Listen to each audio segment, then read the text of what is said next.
Hear me in the World Vibes Radio. Why they my use ya? Not take no talkie. Be careful of some places where you walk. Some no know God, them no read Bible. Then we shoot you down with them rifle. Do not bring no guns, come to town. It's World Vibes, tell them leave that at home. Them better bring love, come to town. It's I say spread the joy around. World Vibes Radio. I'm not taking this now. Let's go and teach your youth them. Play some good music, educate them.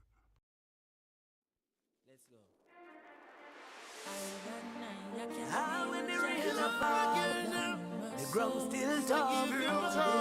I'm a man, tell me never let me go. I walk with you, Jaja, deep down in my soul. Always hold my hand in a Jaja, never let me go. I still a walk with the Savior, each and everywhere that I go. Still not left out the Most High. I not left out the Most High. I still a walk with the Savior, each and everywhere that I go. Still not left King Tafari. I not left out the Most High. Here's my hand, Oja. Could you walk with me? I'm alone, Oja. Could you talk with me? Yes. You are the reason me not in the market. And you give me peace now me heart all when me get rich and have 3 bodyguard and some big bad dog in me heart. I still a walk with the Savior, each and everywhere that I go. Still not left out the Most High. I not left out the Most High. I still a walk with the Savior, each and everywhere that I go. Still not left King Tafari.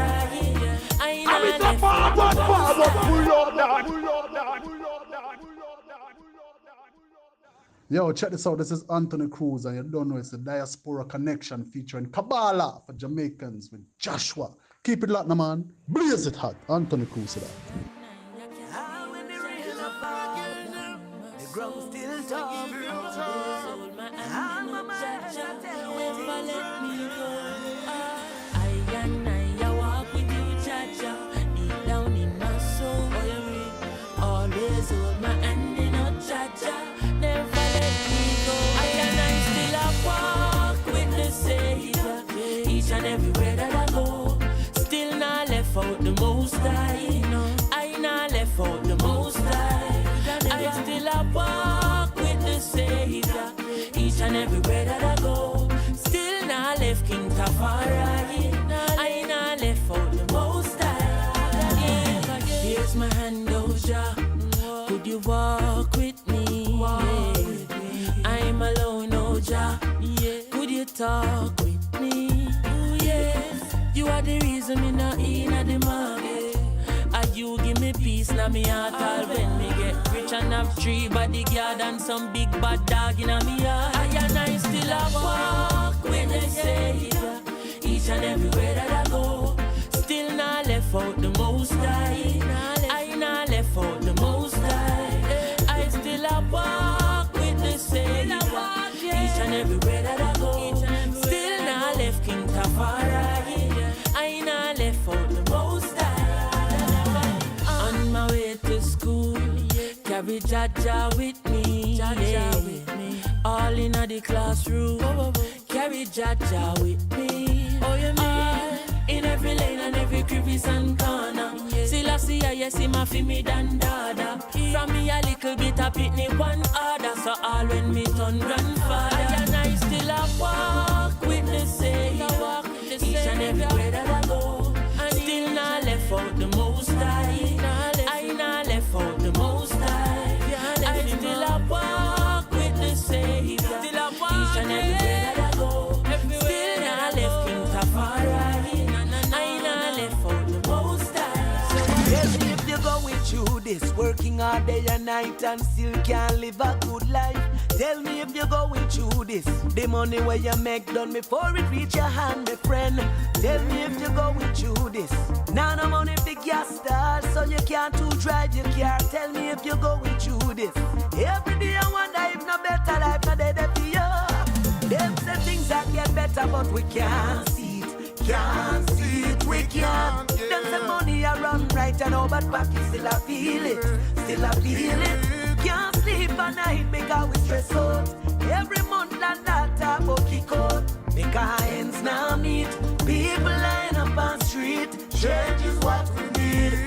Tell me if you're going through this, working up overtime and still can't pay your bills on time. Tell me if you're going through this, the work you work so hard, still can't feed the youth them on your yard. Tell me if you're going through this, tears run from your eye when you look over your life at night. Are you going through this?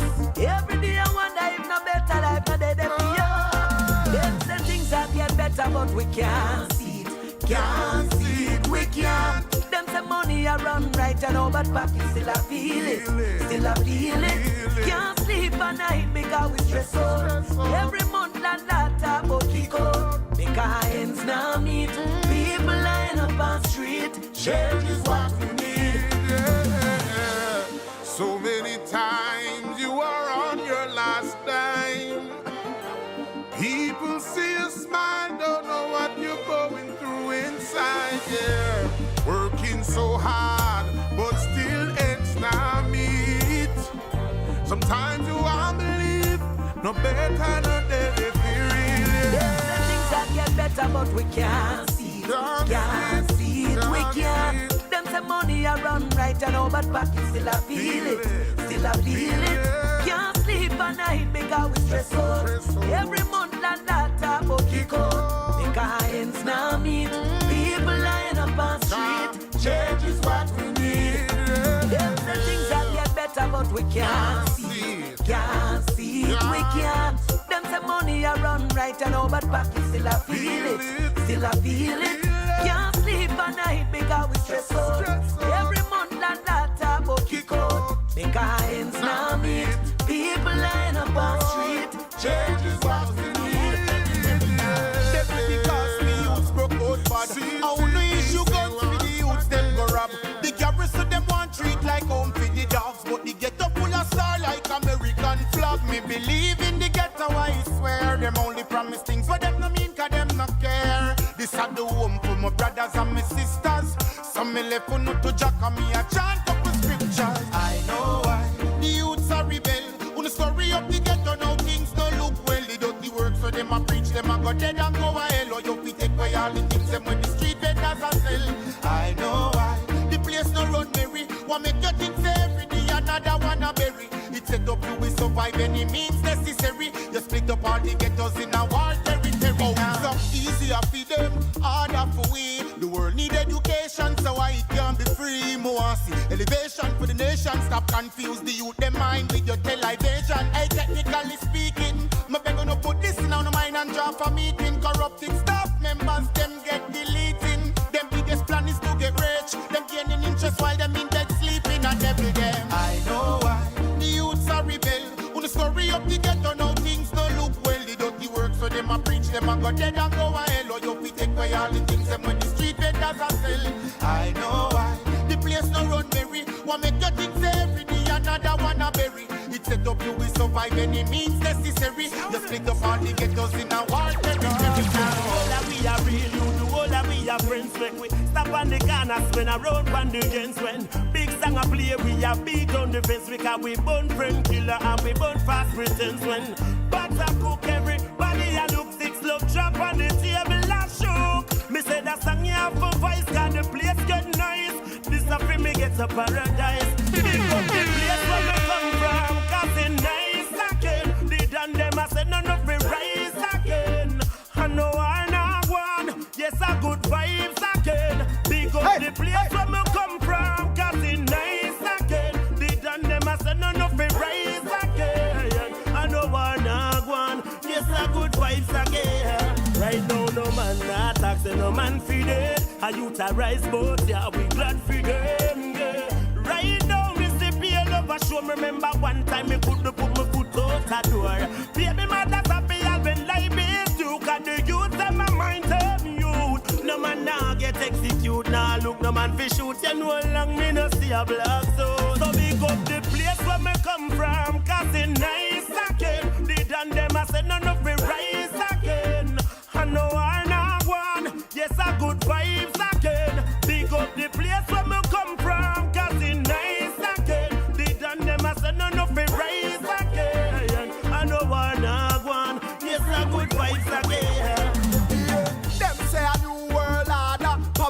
aggression, control them, call murder. First them turn them back against the picnic them. Then them turn round and give the gun them to the mother and the father. Google search the Horn of Africa. Look how much youth are trapped dead in a Somalia. Disease has spread like Facebook. Them don't even know them place. Look, them never taste the raw, much less the taste.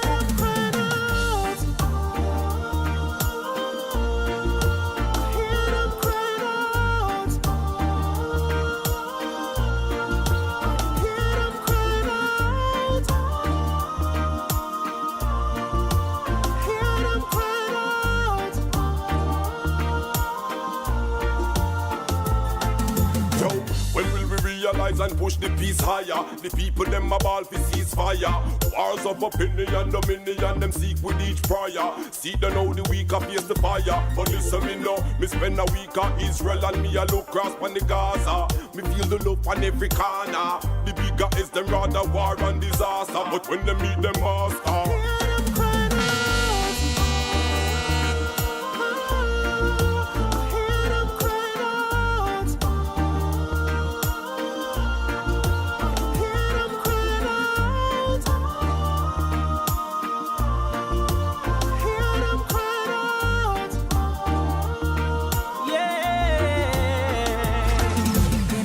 like now when the world needs prayer, call on him and lift him higher. Look what's going on around us, yeah. And make a change in yourself for the better. Let's hold hands, we can do this together. We should all call on the one up above, the one that's made us the champion. He's the world's greatest, no other compares to him. It's a blessing, and I know that he will save us. Don't be afraid, it will only make you stronger. And I know that he'll be here forever, just as long as you believe in him. Better days will be longer. In a time like now when the world needs prayer, call on him and lift him higher. Look what's going on around us, yeah. And make a change in yourself for the better. Let's hold hands, we can do this together. We should all call on the one. Cause this is more than a worldwide crisis. If you're ready, then we can survive this. How I long for you to realize this. Our prayers will work. Cause if I pray, then you pray. Pray for better days and peaceful energy. The Almighty, His Majesty is listening all the way. In a time like now when the world needs prayer, call on him and lift him higher. Look what's going on around us, yeah. And make a change in yourself for the better. Let's hold hands, we can do this together. We should all call on the one. I see confusion in your eyes. You're a little surprised the way we make love under the moonlight. Tomorrow you'll sit in your light. Come away in a dream. This world, it's not what it seems. There be no gold at the end of the rainbow. Birds don't fly anywhere that the wind blows. Come away in a dream. Life is not what it seems. Happily don't always live forever, but my love is getting stronger every day. Oh, stronger every day. Yeah. Oh, they tell me that diamonds are your friends, but diamonds won't be there in the end. I give you my love to remember. I keep you happy, happy, happy. You shouldn't be me bonify. Nothing in this world can justify loving on your heart for I and I. It's you and I, baby. Maybe it's just fate. Our time has simply been waiting. Is it chance that brought us together? We can go in search of forever. Away in a dream. This world, it's not what it seems. There be no gold at the end of the rainbow. Birds don't fly anywhere that the wind blows. Come away in a dream. Life is not what it seems. Happily don't always live forever, but my love is getting stronger every day. Ooh, see the future in your eyes. I realized my baby was gone. She's gone, she's gone, she's gone. I realized my baby was gone. She's gone. 2 weeks now she gone. 10 hours, 30 minutes, 5 seconds since she left me. Now I'm sitting all alone, staring at the phone, hoping she would call. Please, baby, come back and turn this house into a home. Cause me without you and you without me is like no melody to my song. No, never thought I'd see the day I see you walk out the door and say you're not coming back. Never thought that I could cry, no, till I felt the tears fall from my eyes. When I realized my baby was gone. She's gone, she's gone, she's gone. I realized my baby was gone. She's gone. Well, if you said we were meant to be, why the hell are you leaving? Cause you hurt someone with a careless rumor, mentioned I was cheating. Yeah, you should know and know by now. Jeopardize what we have. Believe in us, don't believe in the lies. Seeing you leave really hurt me, babe. Never thought I'd see the day I see you walk out the door and say you're not coming back. Never thought that I could cry till I felt the tears fall from my eyes. When I realized my baby was gone. She's gone, she's gone, she's gone, she's gone. I realized my baby was gone. She's gone. Them say depression is a state of mind. We're trying to get over, but the things ain't fine. We're rising up early in the morning time. Yet no man know I wait in line.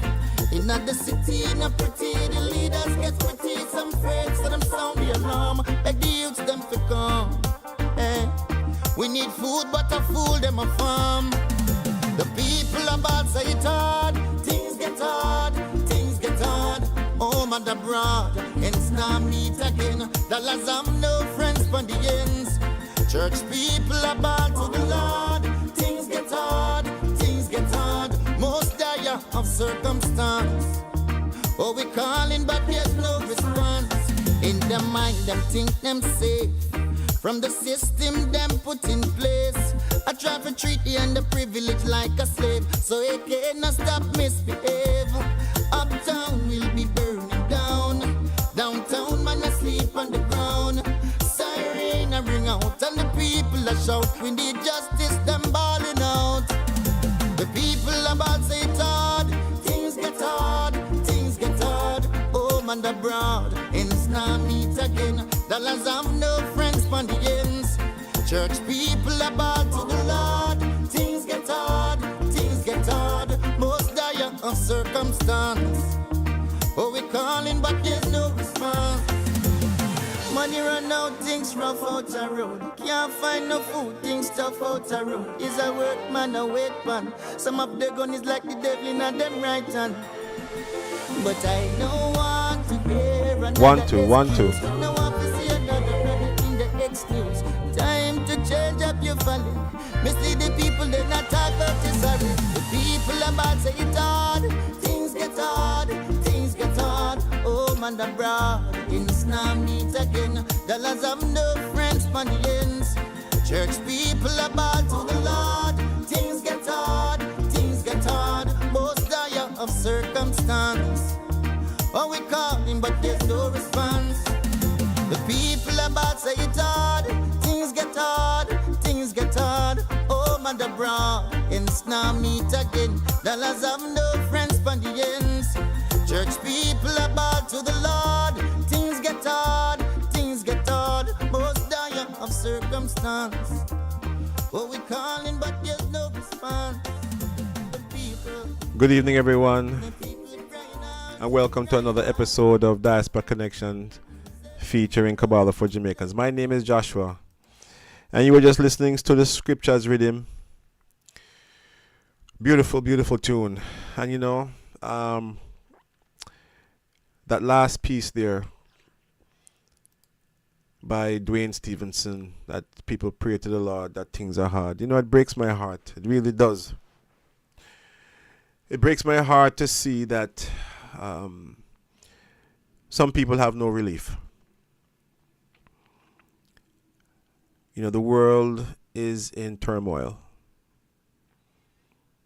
There's war in the Middle East. There's war in Africa. There's war in people's homes, between husband and wife, father and son, mother and daughter, siblings. A lot of strife all around the world. And it really breaks my heart. And that's why the Kabbalah for Jamaican segment has been created, because I had to share this wisdom that I have been practicing for the last 16 years.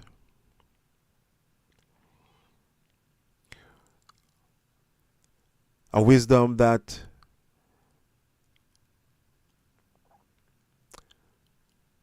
can transform you. Transform you to the point where the abundance that you are seeking is now coming to you. The troubling relationships that you once had, you no longer have. The health issues that you once had, you no longer have. And the peace of mind that always evaded you, you're now able to maintain. Because, friends, let me tell you something. Peace of mind is not something that is easily attained. Just talk to a lot of people out there. Just look. A lot of people are angry. Very angry. And more so at this time of year. Why? Because we are approaching, cosmically, the first day of creation. What do I mean by that? Well, according to the Kabbalistic calendar, which is the Israelite calendar,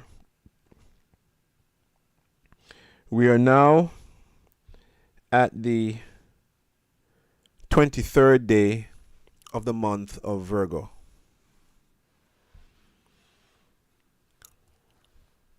The 23rd day. And the 25th day of Virgo is cosmically the first day of creation. How did I come up with that?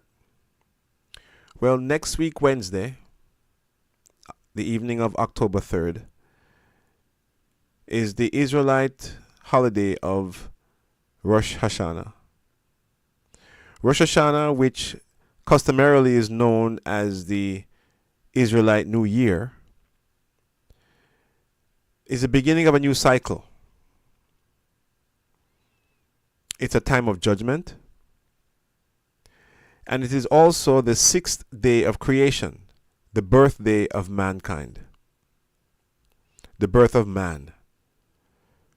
Yes? Because man was created on the 6th day of creation. And that 6th day of creation is the first day of Libra, the constellation of Libra, and is known as Rosh Hashanah. Rosh meaning head. And Hashanah actually means change. So it's the beginning of a new cycle. And we've been taught by the Kabbalists that the entire 30 days of Virgo, Hebrew name Elul, E-L-U-L, is 30 days that the Creator gave us in preparation for Rosh Hashanah. Because Rosh Hashanah is a time of judgment, 2 days of judgment, the whole world is judged, whether they know it or not. But the Creator revealed secrets to the Israelites so that they could take advantage and protect themselves from the upcoming judgment. He gave them tools, wisdom and tools, to be able to sweeten or soften the judgment. What is one of those tools? The process or the activity of introspection. Looking within ourselves, recognizing, looking at our past year, being honest with ourselves, recognizing the things that we did not do so well, recognizing the times when we offended people or we hurt people, and truly asking for forgiveness. And promising within ourselves that we would not engage that behavior again. That is one tool that the Creator gave us. It is called tshuva, Hebrew word tshuva, which the English translated into repentance. And repentance involves looking back, being honest with ourselves, examining our behavior, and putting our own selves under judgment.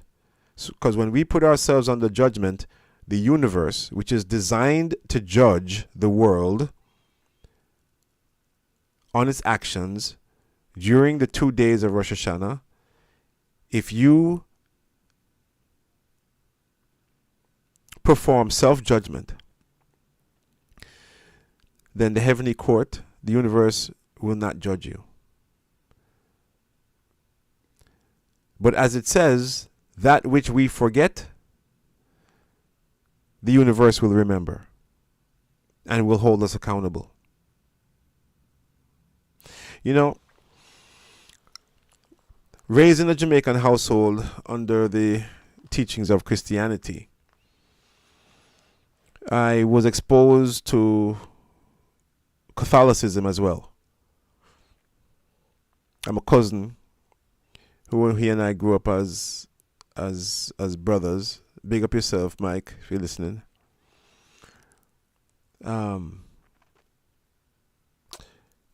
He went to a Catholic church, and there were times when I used to go to church with him. And, you know, the Catholics have a lot of secrets that they've adopted from the Israelites. You see, the whole concept of confession, going to confession, that's a big secret, it's a big tool. And it relates to the process of tshuva that I just mentioned. Because when you go to the confession booth and you sit across from the priest, he doesn't see you, he only hears you, and you confess your wrongdoings, and then he gives you some penance. They have that as a process that is incorporated into their spiritual practice, which is a very good practice.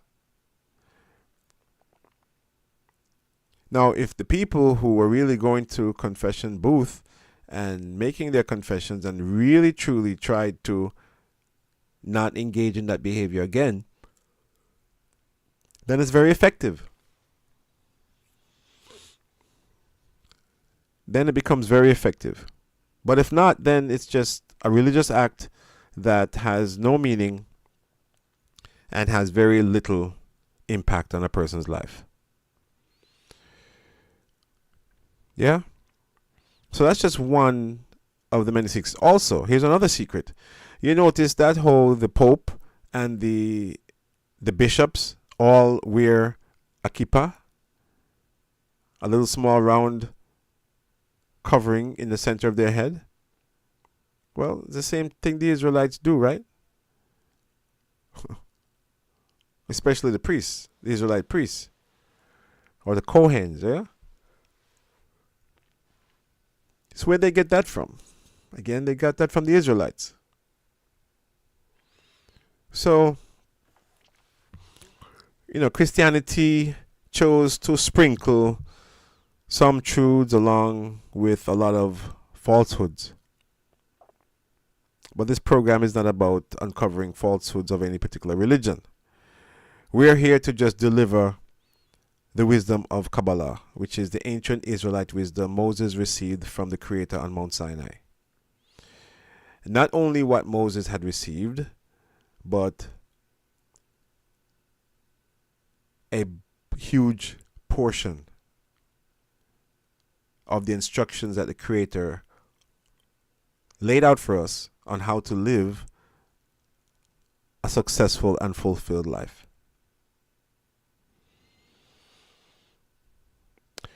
So as I said, I was raised as a Christian. But when I was in my I was a Bible student from about 14 years old, reading, intensely the Old Testament and the New Testament. I got saved at about 18,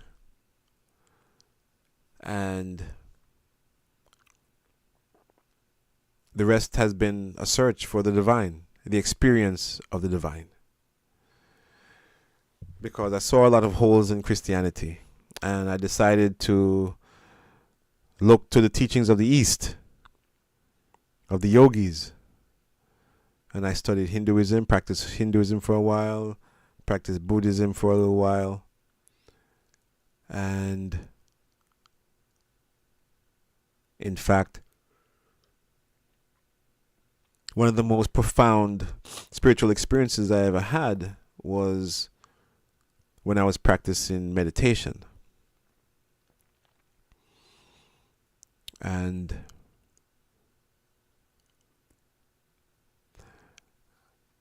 I am dusting off my meditation practice and seeking to repeat such an event. But yeah, meditation is incredible. Yeah.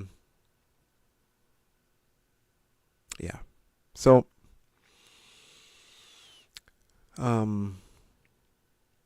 having been practicing Kabbalah for the last 16 years, I see the benefits in my life and in the life of those who practice it as well. And big up to all of the Kabbalah for Jamaicans family, the K4J family that's listening. If you would like to get a shout out, send me a text that you're listening. WhatsApp, country code +1 516 965 5700. That's country code +1 516 965 5700. My intention, I am the founder of the Kabbalah Learning Center of Jamaica, and my intention is to provide a place of learning, advanced learning,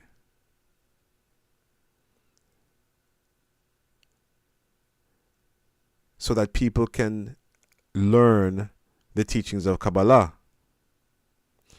which are very different from Christianity, my friends. Okay? Because in the truthfully, Christianity is not the teachings of Jesus. It is mainly the teachings of Paul. The Kabbalist community recognized that Yeshua, Jesus of Nazareth, was a Kabbalist. All right? They agree that Yeshua ben Yosef was a Kabbalist.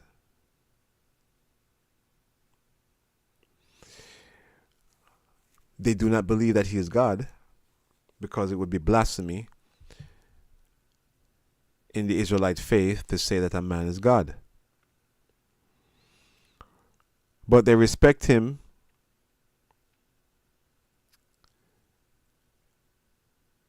because of the mission that he came to accomplish.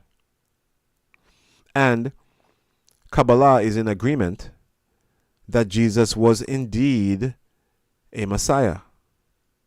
Not the only Messiah, but a Messiah of his generation. Because Kabbalah teaches that in every generation there are two. Okay? In every generation there are two Messiahs. And Jesus was one of them for his generation. And they also are in agreement that when the death of a righteous person occurs, such as Yeshua, they take away the sins of the world. So when Christianity teaches that Jesus died for our sins, the Kabbalists are in agreement with that.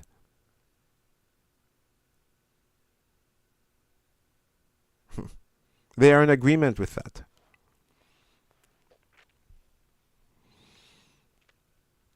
But again, they do not say that he is God.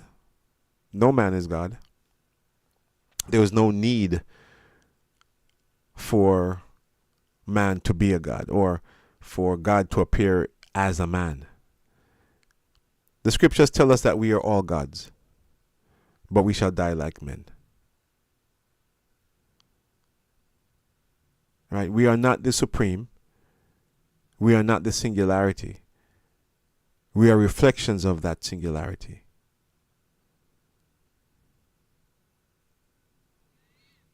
That's what we are. We are reflections. And each one is a reflection of the creative force. And that is why we must treat everyone with human dignity and respect. Yeah? Okay.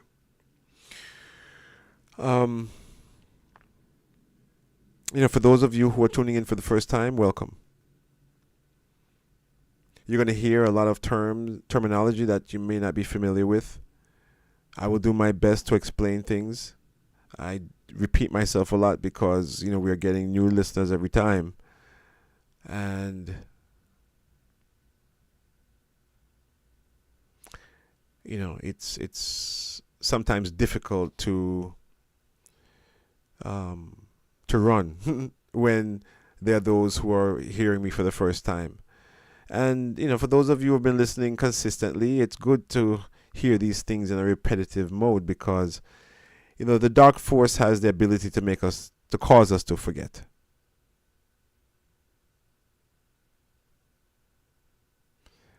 So we need reminders, daily reminders if possible, if we're not self-motivated.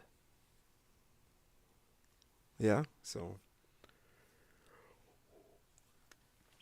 last night I played a lecture from David Grunman, one of the teachers at the Kabbalah Center. And it was amazing. I'm going to repeat it tonight. We ended it about 5 minutes, with 5 minutes left because I switched over to the 30-minute Zohar call dedicated to Jamaica. And I said I was going to finish it up tonight. But I remember how good it was. So I'm going to play it back from the beginning for those of you who may have missed it. And for those of you who would like to hear it again, which is, I'm one of those. But, yeah. Because it's important, one of the things that I share here is that we teach practical wisdom. Right? We share with you practical wisdom. What do you mean by practical? Because you should be able to do something with it. It's not just head knowledge or esoteric knowledge. You should be able to do something with it. And what we're going to be sharing tonight, and we've been sharing for the last several weeks, is about taking advantage of this new cycle that's coming, this holiday of Rosh Hashanah. In fact, it's 22 days, of transformation, starting with Rosh Hashanah for 2 days.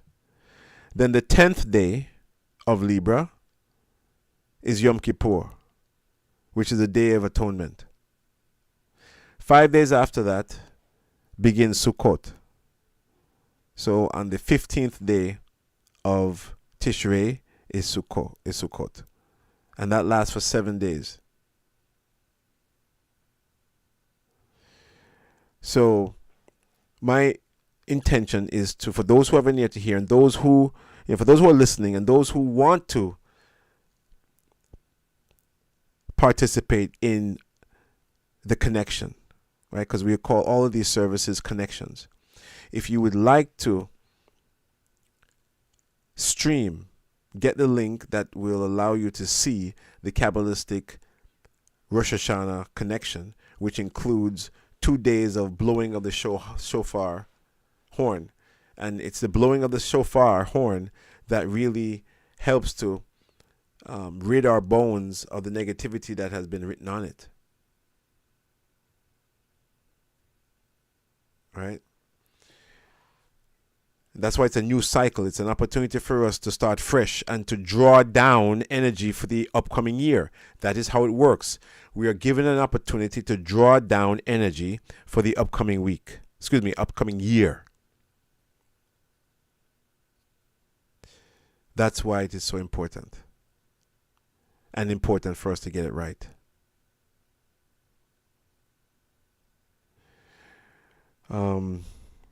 So I want to repeat that lecture tonight. But before going into that, I found another lecture by one of the other senior teachers. Her name is Elishava Balas. And it's called Connecting to Windows in Time. It's 14 minutes long. And she explains why it's so important to understand these cosmic openings, all right? So I'm going to play this 14-minute lecture, and then we're going to go back into the Rosh Hashanah preparation, which is next week, Wednesday evening, right? And remember, if you guys want to receive a link where you can watch and observe and listen to the Rosh Hashanah connection with the blowing of the shofar, just send a text. We're actually going to try and put that up on our website for those who are interested. Yeah. So let me play this lecture from Eli Shabbos, and yeah, okay.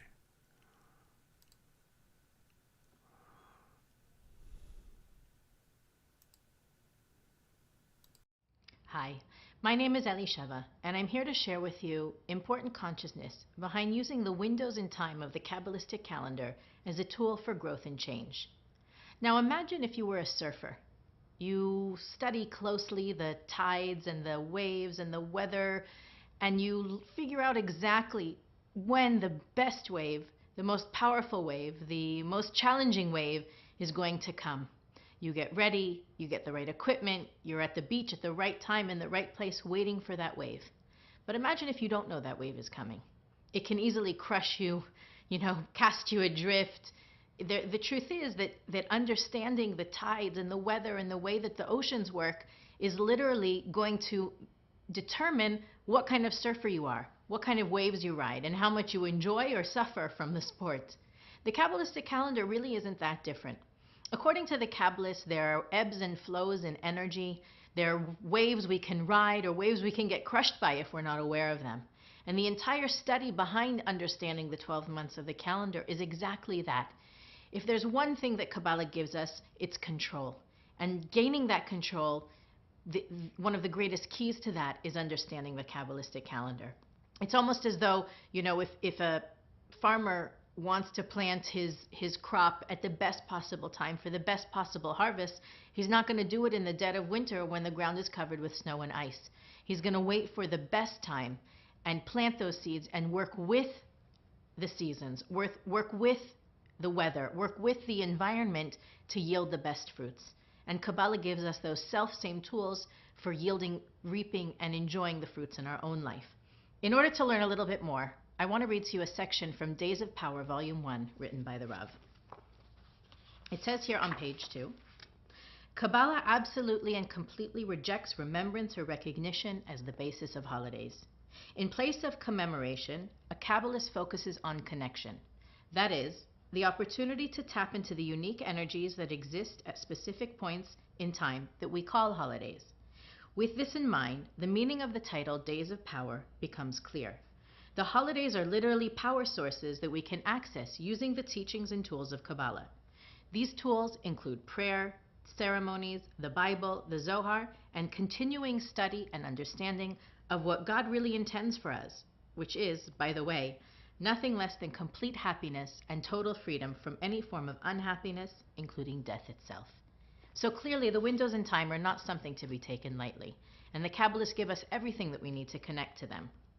You know, we can travel our spiritual path, gradually getting better, gradually having less ego, chipping away at the layers of negativity, or we can use these certain windows in time to literally jump levels, to experience realities that are better than the spiritual change that we really invest ourselves in making little by little each day. Now, as the seed contains the tree and all of the fruits that will come forth from it, many of these connections are literally about injecting a certain kind of energy at a seed level. Many of them are on the beginning of the month. Many of them fall at the full moon of the month. But when we make these connections, we're using tools that are not only centuries but millennia old, part of the design of creation, if you will. And in the same way that you don't plant an orange tree and become disappointed when you have lemons at the end of the first year, by using these connections, we understand better what the year is going to bring us, when those manifestations are going to start to take place, when is the best time to plant those seeds and reap them. Now, it's also important to mention that you can take the house that you live in right now and knock out the walls and turn it into the house that you've dreamt of. But it's a lot easier and creates a lot less dust if you create a blueprint of the house you want and build it from the ground up. The windows in time help us to do the same. At various points in the year, we have the opportunity to renovate, to build from scratch, to wipe the slate clean. And it's not something that you can do whenever you feel like it. The same way you can't go surfing when the water is calm and there isn't a ripple. You've got to know exactly when to access those windows and exactly when those windows are going to close in order to make the most of them. There's a few components to those windows in time, calling them holidays, or as the Rav would say, holy days. WHOLLY, because we're connecting to a whole energy, a circuit of energy that sustained us even after the connection is over. There's a few components or tools, if you will, that we use. One of them is obviously the timing. You can't connect to a window in time that's not open. And they're literally down to the minute. It can often make a difference when we connect and how we connect. The second most powerful tool, or the second weapon at our access, are often the Hebrew letters. And if you've made any of the connections with us, like Rosh Hashanah or Pesach, you know that a lot of the time we spend together is in meditation, scanning, and using prayers as explained to us, prescribed to us by the Kabbalists, to, like keys, open the doors that are accessible during these times. We also, of course, encourage people to get together, to come together. For those of you who are able to watch the live connections on Kabbalah, you see that we connect every Shabbat as a group in LA and at various centers around the world. For certain connections, we encourage people to get together, all of us, as one. And the idea behind that is very simple. One candle creates only a certain amount of light. 10 candles create 10 times the amount of that light. 100 candles, 1,000 candles, and so forth. The truth is, it's really, the better metaphor is a magnet. You know, one magnet has a certain amount of pull, but if you have 20 magnets or 200 or 2,000 magnets, there's going to be a lot more that can be brought down. And when it comes to these windows in time, we're really talking about a certain energy that's available for us to access, which we'll talk about in a minute. But the more of us that there are to access that energy, the more energy we're all going to experience as a group. And that's actually one of the reasons that we have on Kabbalah the ability to access these live events. Because even you being able to connect with us from wherever you are is more energy for us, and it's more energy for you. Lastly, the uniquest tool that we have is the ability to participate in these connections with actual living Kabbalists. Hundreds of years ago, people would travel for days and weeks to spend connections and holidays with their teachers, with their master Kabbalists. Because of technology, you and I can hop on a plane, a train, or an automobile, and we can be with the Rav and Karen in the split of well, maybe not the split of a second, but a couple hours. And we don't have to risk life and limb to get there. The more connected students definitely make an effort to be near their teachers in these special connections, because in the same metaphor as we used before, the more powerful the magnet. I mean, I've been studying Kabbalah a very long time, and I can't pretend to know all of the meditations and all of the consciousness behind all of these connections, although I strive to. And when I am able to be with the Rav during those connections, I know that I'm riding on the wings of somebody who knows more than I probably could ever hope to know in a single lifetime. And to be able to be together with that light at the head of us, it really creates a more powerful connection than even words can explain. Now, there are certain windows in time that give us something. There are certain windows in time that prevent things or give us a little vaccine to keep certain kinds of things from happening. And then there's stages along the way where we get infusions of energy, boosts. If you start at the beginning of the calendar, you have what we call Rosh Hashanah, which is thought of to be the new year. But more than the new year, it's the birth of humanity. It's an infusion of a new energy of life that sustains us for the entire year. We have the opportunity to wipe last year's slate clean and begin fresh. And there are different connections that follow Rosh Hashanah, like Yom Kippur, Sukkot, Simchat Torah, that help to draw down that energy and seal it so that our year can be the year we want versus the year we deserve, which definitely doesn't look as bright as we'd like it to if we're honest with ourselves. A couple months later, we have the window in time called Hanukkah, which is known as the Festival of Lights, which is often correlated with Christmas, but according to the Kabbalists, it's the time of the year that we get to bring the energy of miracles into our lives. It's actually one of the most powerful times also to connect to the energy of the Zohar, because it helps us tap into something called the Or HaGanuz, the hidden light, that's available only on Hanukkah and only in the Zohar. Not long afterwards, we have another window that we can access called Purim that also gives us a bit of energy of miracles, but more than that, the energy of happiness, which if we're, again, honest with ourselves, you can never really have enough happiness in your life. About a month after that, we connect to a window in time called Pesach, which gives us the energy to remove the power of the ego from our life. We're actually affecting change in the frame of quantity on Rosh Hashanah. On Pesach, we get to affect change on the level of quality. How are our relationships going to be? How is our sustenance going to come to us? And on Rosh Hashanah, it's how much sustenance, how many relationships, and so forth. After Pesach, we go through a not so positive 7 weeks, at the end of which we have Shavuot. And in those weeks between Pesach and Shavuot, we experience challenges so that we can enjoy the light that is ours on Shavuot, that light of immortality. It's that window in time where the revelation on Mount Sinai took place, and we can connect to that window in time on Shavuot every single year. It's important to remember, again, what the Rav said in Days of Power. There may be events that took place during these windows in time throughout history that we discuss, that we talk about, that we connect with. But we're not connecting to an event, we're connecting to the window in time that allowed even that event to take place. For example, on Pesach, we hear about the Israelites leaving Egypt. But the energy that existed on Pesach, on that 15th day of the month of Aries, existed before the Israelites were in Egypt to begin with. They simply knew about that window in time and were able to access it, and that's what we're doing every year when we connect to that energy of Pesach also.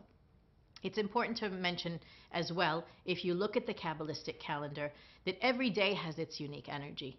The day can be positive, it can be neutral, it can be negative, and if it's negative, that doesn't mean stay in bed the whole day, don't bother leaving the house. It just means that there's a tendency for things to be a bit more challenging than if it's a positive day. But as the Kabbalists teach us, we learn these things not to be slaves to them, but to rise above them. There are also 3 typically negative months of the year. That is the month of Cancer, the month of Leo, and the month of Capricorn. That doesn't mean that you stay in bed for the whole month, or you go on hiatus or sabbatical, or you avoid people, places, and things, but rather if you know that there's going to be a deficit in the natural light that exists around us, you have to do more during those months to create the light around you.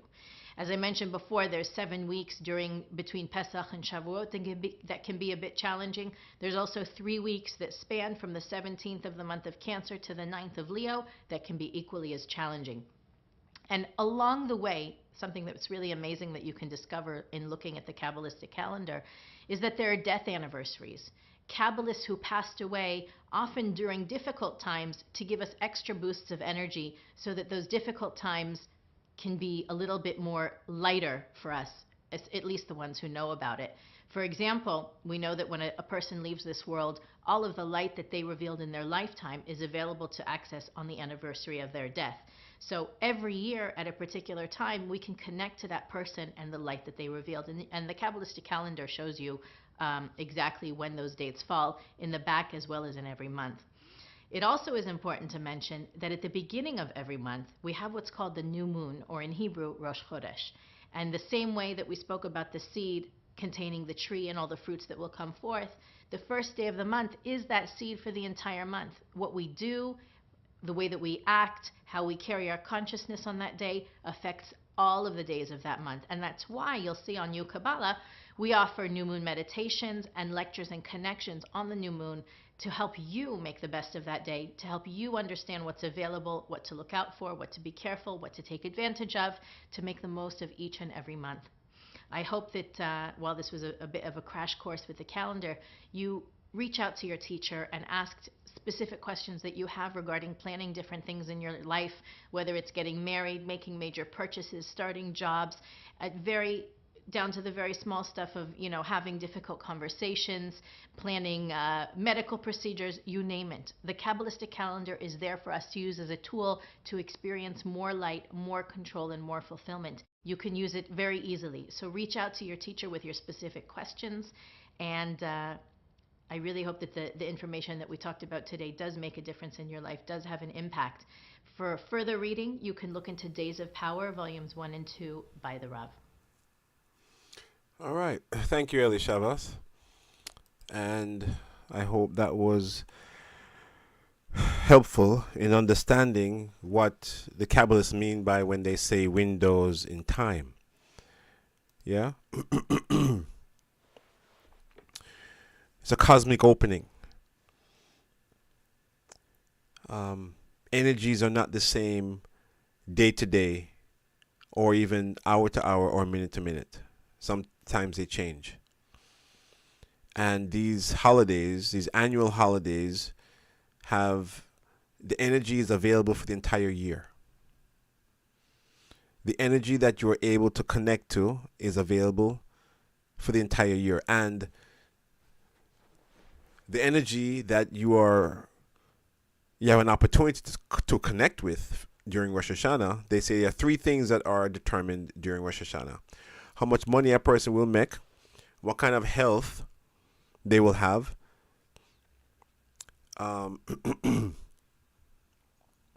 and whether or not they will have children. In other words, relationships. What kind of relationships will they have? Right? The quality and the quantity of their relationships, their sustenance, meaning their finances, and their health. And the Creator gave the Israelites secrets on how to tap into this cosmic window to be able to take advantage of the the energy that's available. So again, I offer it to you. Give us a call, send me a text that you would like to. All you need is Zoom, your smartphone or a laptop or a tablet, and it's free. And I implore you that if you're able to make the connection, that you should do it. Even with your lack of understanding as to what it is and what you're doing, still, you can receive great, great, great benefit from it just by showing up. Just by showing up, friends. Just by showing up. Again, this is my Going on to my 17th year at the Kabbalah Center. And I can't begin to tell you how it has enhanced my life tremendously. Tremendously. To the point where I wanted to form the Kabbalah Learning Center of Jamaica, which is a non-profit entity here in the United States. And we wanted to share this wisdom with Jamaicans because, you know, I have a heart for Jamaica. Jamaica is a beautiful country. Jamaicans are beautiful people, but, you know, we've got a few rough edges that we need smoothing out. And it's unfortunate that Jamaica has the most Christian churches per square mile than any other country in the world. It's a fact. Check out Guinness World Book of Records. There in Jamaica has the most Christian churches per square mile than any other country in the world. So one may have to beg to ask the question, how effective are the Christian churches? Or is it that Jamaica is so bad that even with so many churches that it has made little to no impact?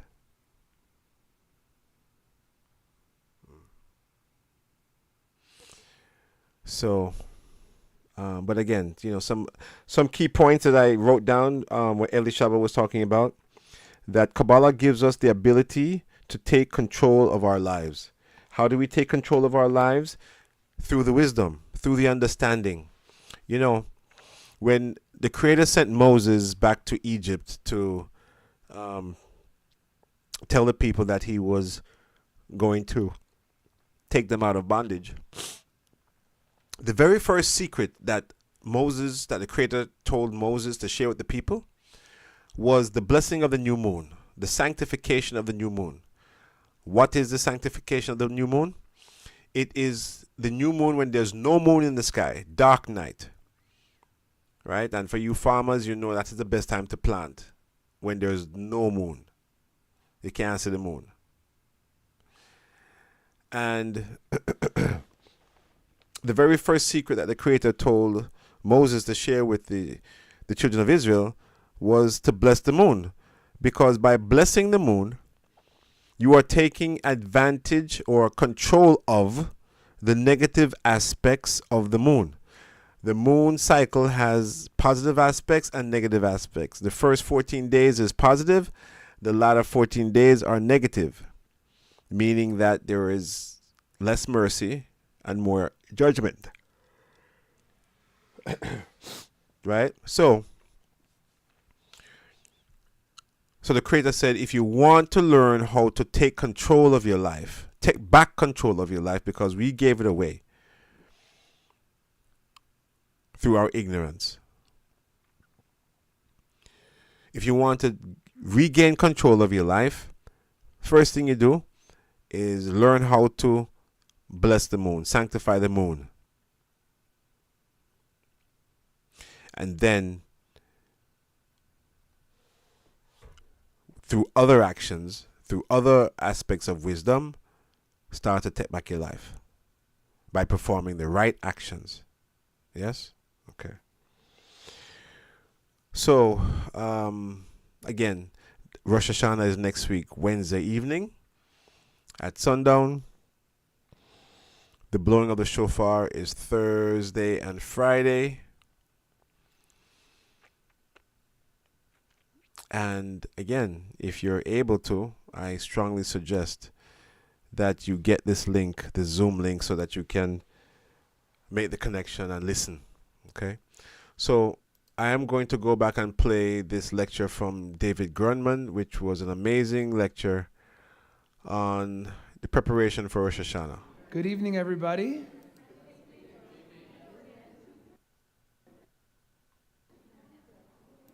Welcome to the Kabbalah Center.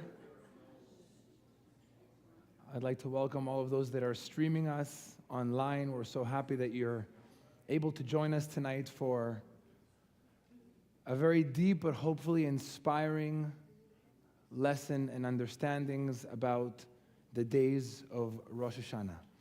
So just before we jump in tonight and to a recap from last week's session, just by a show of hands, how many of you came tonight because you want to learn about a day that can make your life better in the next year? Hopefully, all of us, right? But I'm going to rephrase the question, and I want you to think about the new question. How many of you came tonight because you want to make the world a better place?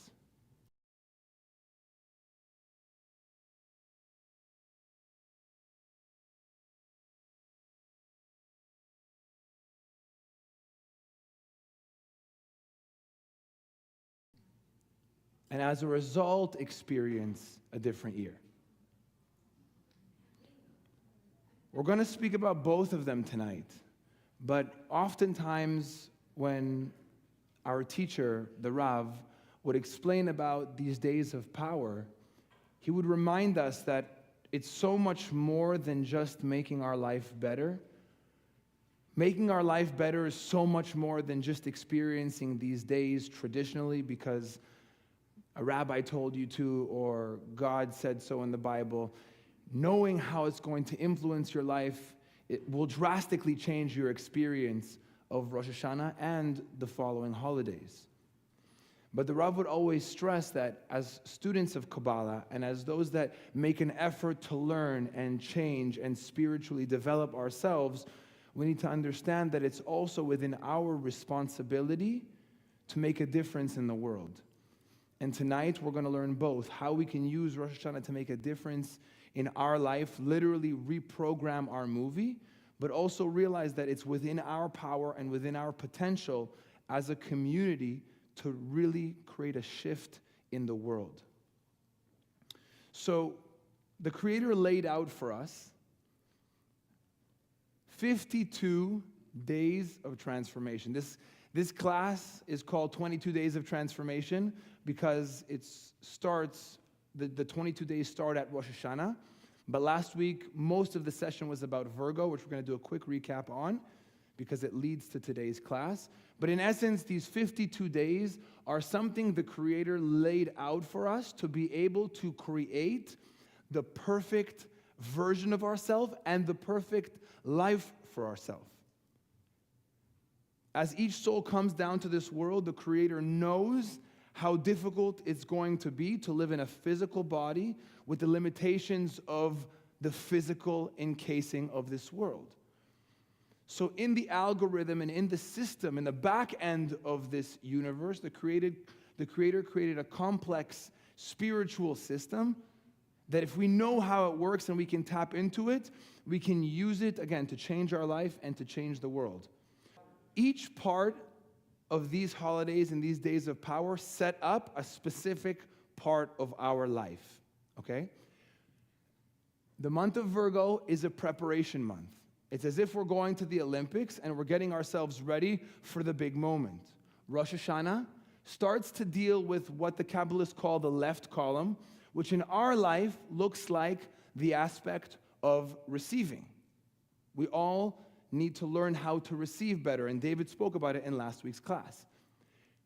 Sukkot deals with the right column. It helps us to build the aspect of giving and of sharing, accessing giving from the right place, not with an agenda.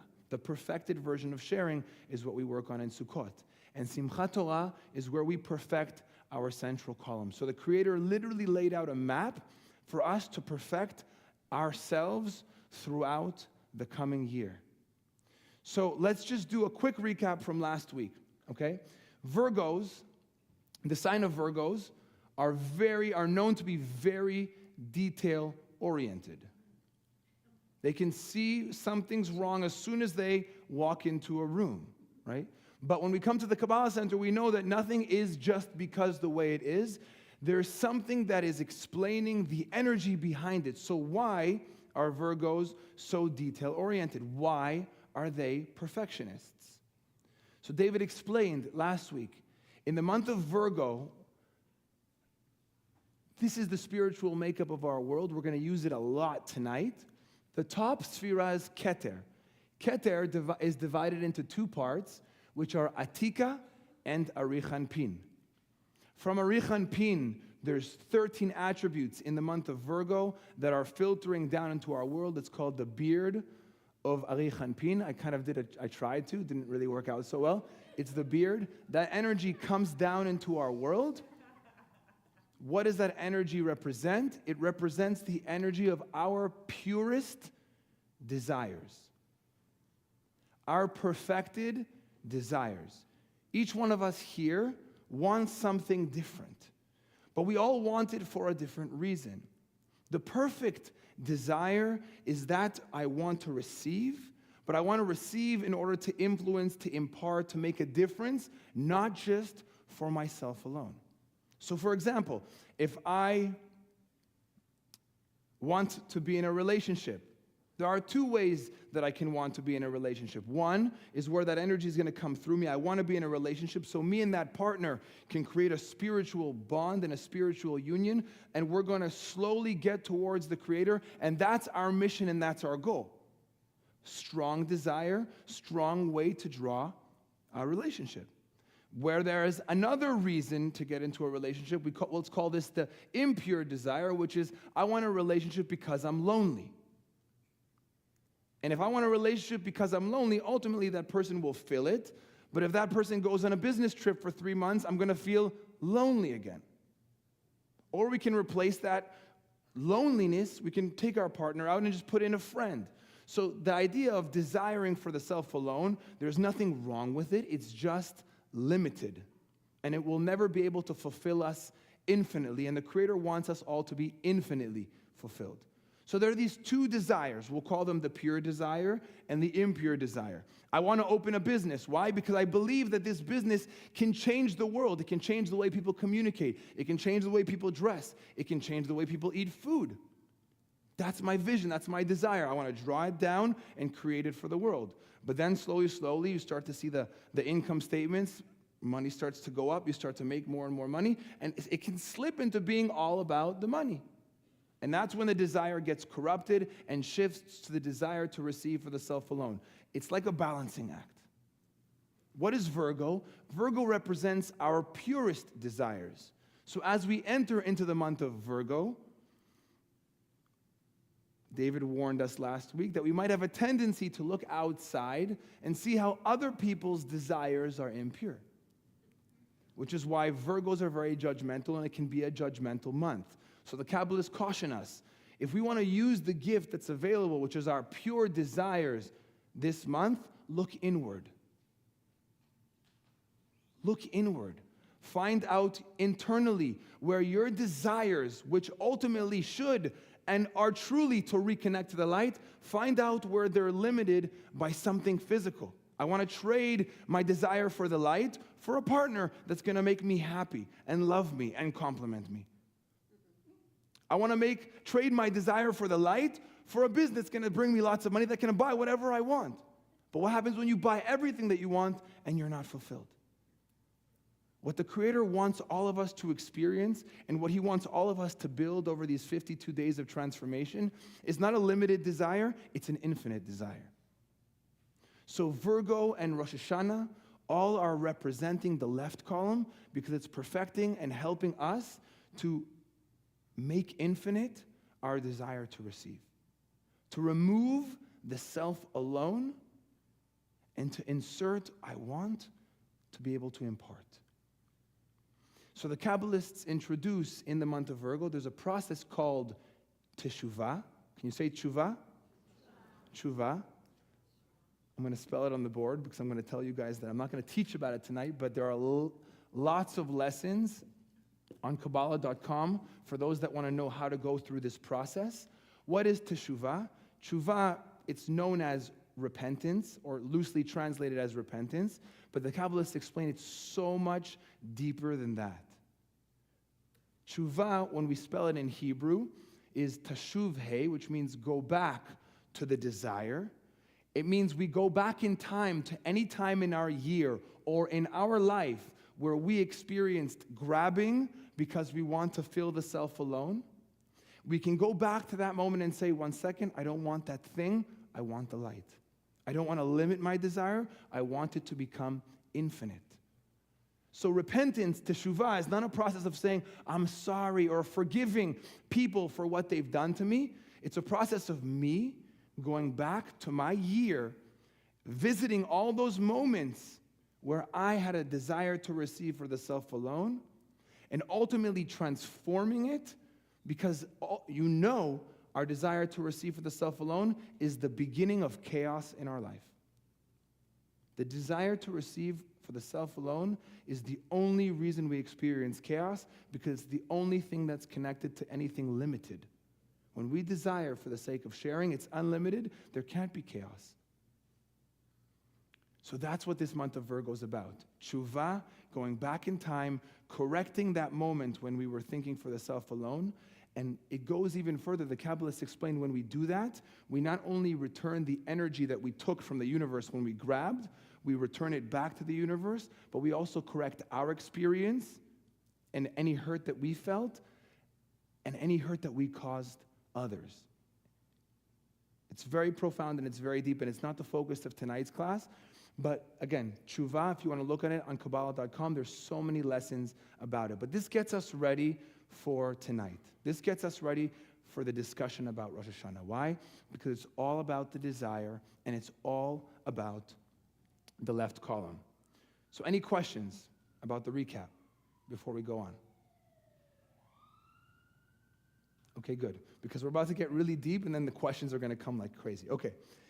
So traditionally, or for those that study about Rosh Hashanah, we learn that it's the time where Adam was born.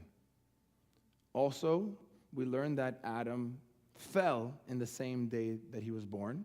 So he was created. The Creator said, don't touch the tree of life. Again, not tonight's discussion. Tree of knowledge, good and evil. And Adam touched it, and then he fell. Right? So that was the first day.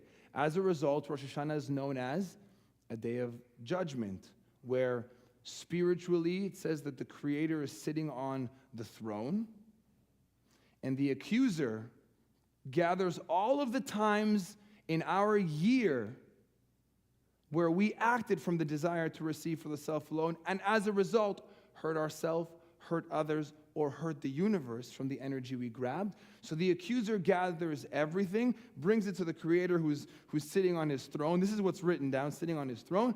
And ultimately, at that moment, the Creator decides, is this person going to be written in the book of life, in the book of death, or the book of in-between, meaning maybe or maybe not this person will have another year to live, so hopefully he can work on himself and change. Just by the way, before we explain that that's a complete code and a complete secret, it says that everything that we do repentance on, everything that we remember about our desire to receive in the month of Virgo, the accuser cannot bring it to the Creator when it's time for us to be judged. Which is why it's so important in this month to do tshuva, to go back and to do an inventory of our life. Because ultimately what we remember, the accuser can't bring. And as soon as I heard that, I immediately brought me to the movie 8 Mile, where Eminem was in a bunch of rap battles, right? And in the last rap battle where he knows that this person's going to expose him and make fun of him, so in his rap, in his verse, he made fun of himself. He just started saying, I know I'm this, I know I'm that, I know my friend is this, and I know I live with my mom, and I know. And the guy stood there when it was his turn, he had nothing to say. Nothing to say, silent. And obviously he lost, right? So when we do tshuva in this month and we say, okay, this is what I did, this is where my desire to receive went wrong, the accuser goes up to the Creator and says, I got nothing. The guy memorized everything he did. He's working on changing it. I got nothing against him. I can't judge. I can't prosecute. So the month of Virgo is really, really important. But what does it mean that the Creator's sitting on a throne? It means that we know the Creator's not a person, something physical. All of the descriptions of Rosh Hashanah were basically simplified versions of what takes place energetically, because over the years, you're going to see tonight, it's extremely complicated what goes on in the cosmos during Rosh Hashanah. what Kabbalah aims to do, and what the Rav always stressed that we do, is to bring back the meaning, the deeper significance as to why we do everything so that we can reap the maximum benefits. Because if we don't know what this day provides, if we don't know how much power it brings to us into the world, we can't implement it, we can't use it. Okay? So let's understand what happens in the cosmos on Rosh Hashanah. But before I do, I just need to explain to you a very simple structure of how the universe is set up. When the Creator first created the universe, there was Binah, which was the energy storehouse, and there was Malchut, which was our reality. All right? Anytime a person acted from the desire to receive for the sake of sharing, immediately there was a blessing that came. It wasn't like, oh, I'm going to give a little bit of charity now, and 6 years later I'm going to see a result. Right? As soon as you did something right, you spoke positively about somebody, boom, immediately there was a result. You were blessed. But at the same time, on the flip side, if you did something wrong, if you spoke negatively about somebody, boom, your tongue gets cut off. You steal, boom, your arm just gone. It was a reality which the Kabbalists explained there was not much free will going on there. After you make one mistake, you break a nail, you're like, okay, forget this, I'm not doing it ever again. You realize that things are going wrong, you just stop. As we can see, this is not the reality in which we live in today. This was a reality of judgment. What's judgment? Cause and effect, immediately. No time, no mercy, no opportunity to change, do tshuva, nothing. Cause, immediate effect.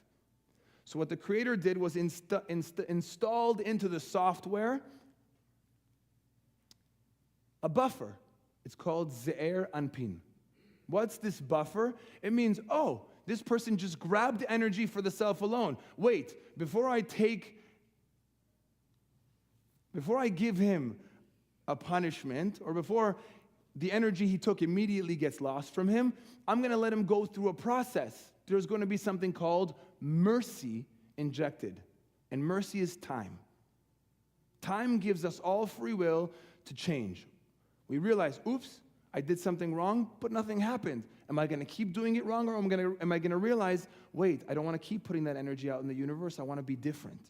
We have the free will to change, or we have the free will to just grab and grab and grab and grab and grab. But this system, Ze'er Anpin, the buffer, allows each and every one of us to go through a process of transformation, and it filters any energy that's coming from the energy store into our reality. Binah, energy store, Ze'er Anpin, buffer, Malchut, our reality. So, just imagine it like a gumball machine. It's the best way I can explain it.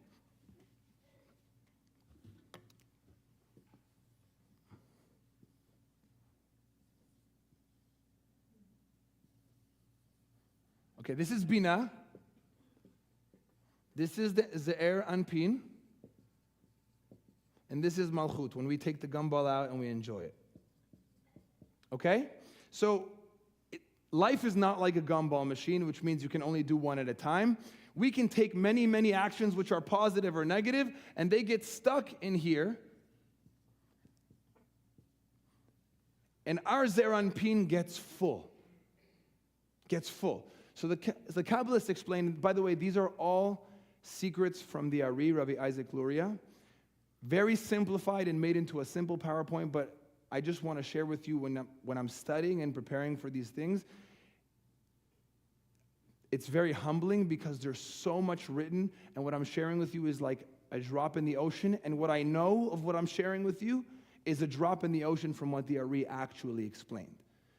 So this is going to help us to have a bigger and broader understanding of Rosh Hashanah, but I just want you to know this isn't everything. Probably next year when you come to this class, it's going to be a whole different discussion because there's so much about Rosh Hashanah, okay? So the Kabbalists explained that there is 2 parts in every single state. In Binah, there's mercy.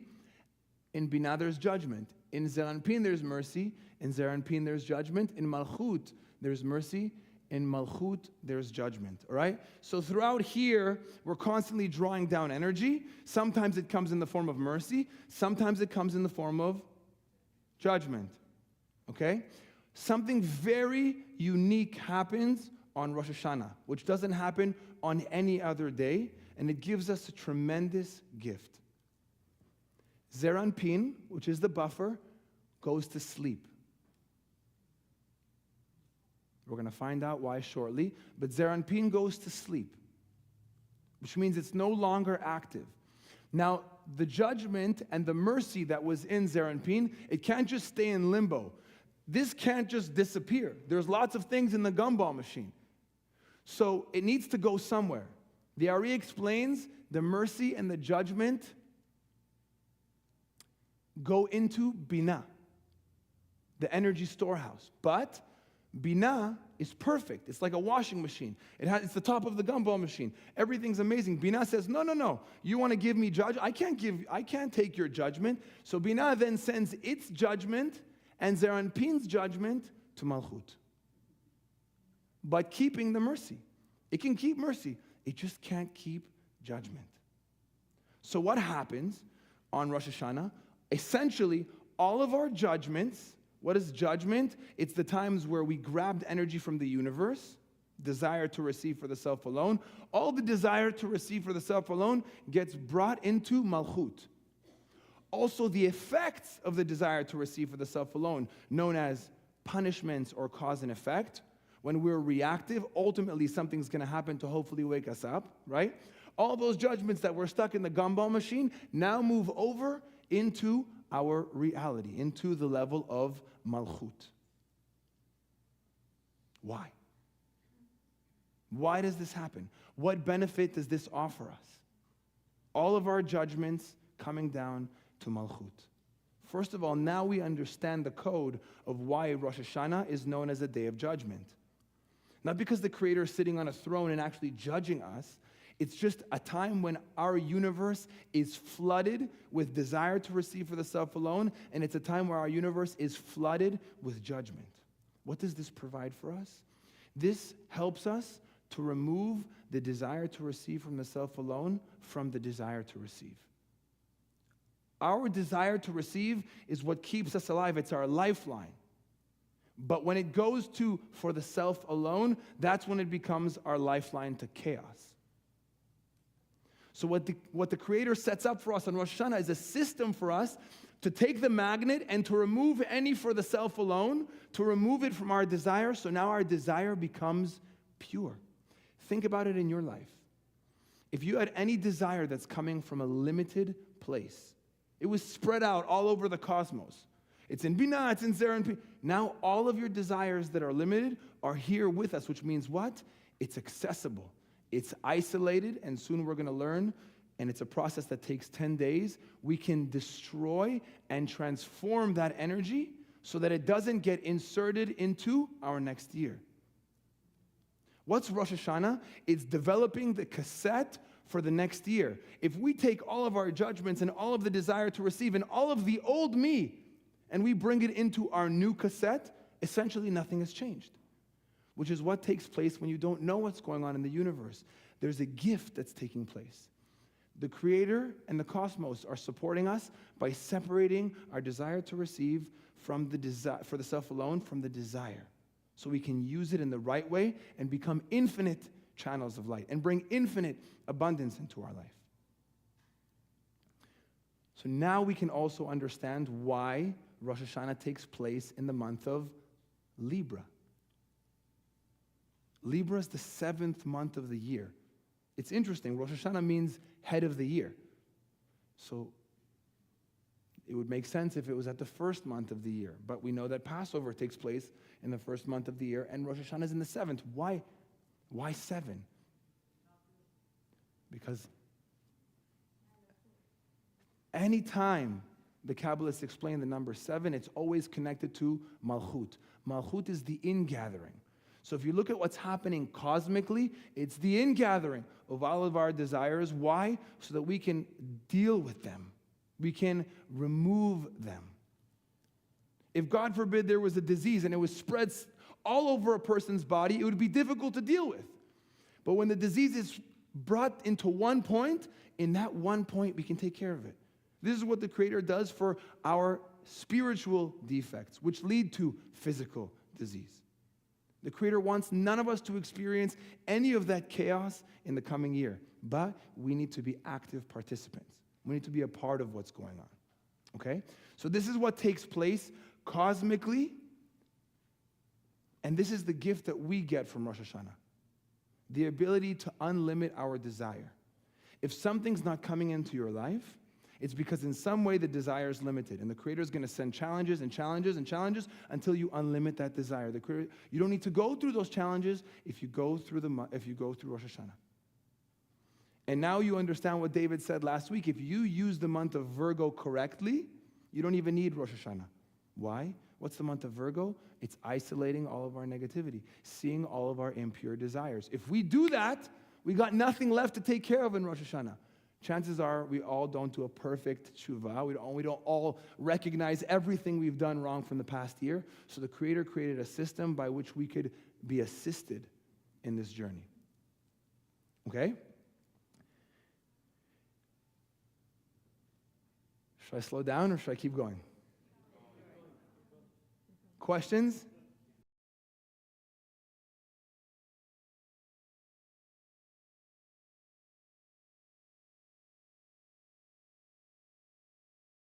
Satan is the opponent, and the opponent was set up into the framework of this universe to challenge us. What is the challenge there to do? It's there to help us to perfect the places in our life where our desire to receive goes wrong and becomes for the self alone. So the energy of the Dikin Avarei Chanpin, which is the beard which brings down our purest desires, will show us in our life where the dark parts are. And that comes through the opponent. So he's working overtime in Virgo because the light's coming down so hard and everybody's negativity is becoming exposed. And how does it become exposed? When the opponent brings you a challenge, or an opponent or a boss or a mother-in-law or a boyfriend or a girlfriend that doesn't listen to you, all of those challenges start to identify the parts inside that need to be transformed. So if we pass on that time, we miss the opportunity. We go into Rosh Hashanah with a lot of baggage. The purpose of this month is to lighten the load, to do the work, and as we come into Rosh Hashanah, we're ready for that energy. It can be compared to someone that wants a student loan. So they're going to ask them, okay, so what did you do to earn this student loan? So the person says, no, I volunteer, I'm working a job, I'm paying the bills with my parents, and I got straight A's. Right? Ask another person, what did you do to earn the student loan? Well, I was partying and stuff. And I want to go to college, but I didn't really have a good experience in high school, so I want to try and make it better. Which person is the student loan going to come to? The person that's making it? That's what Tishrei is about. That's what Elul is about. What Virgo is about. We make the effort saying, I'm going to work and change. And then, yes, there's a huge gift from the cosmos, but it's going to go to those that made the effort in the month of Virgo, as opposed to the ones that just chill and say, oh, Rosh Hashanah, I'm just going to go there. They're going to do this really cool thing with this horn over here. It's going to take away all the negativity. We need to make an effort. So Satan is working overtime this month to bring up our negativity, okay?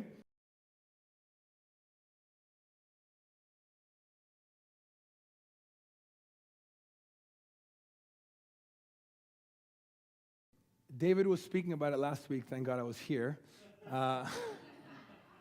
He said there's 13 points of light, and each one of them represents an attribute. And most of the time, when the Kabbalists are using examples like a tree, an apple, it's a metaphor for something deeper. Adam and Eve, as we're going to see in a moment, it's a metaphor for something deeper. But then there's always that question, did Noah really exist? Did Moses really split the sea? So yes, it is a story. The story represents how the energy in this universe takes place.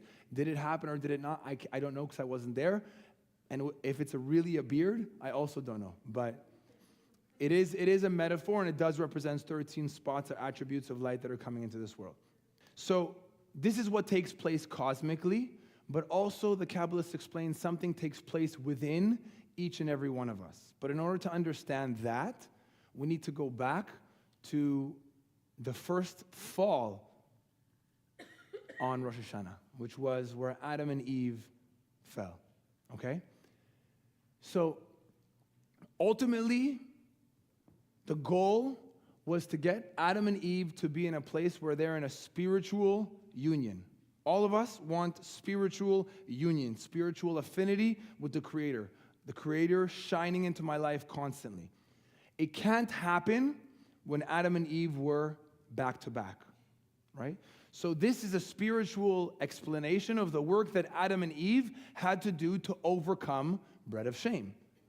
For those that need to go back to Kabbalah 1, bread of shame is where we were receiving everything without effort. So if we were created, Adam and Eve were created face to face, there would be no effort. They needed to go through a process in order to get to a place of being face to face. Okay? So phase 1, Adam and Eve were created back to back. Phase 2, you might find it to be a little bit familiar. There's a stage called dormita. Dormita means sleep. Sounds like a Spanish word as well. It means sleep. What happens? Adam goes to sleep.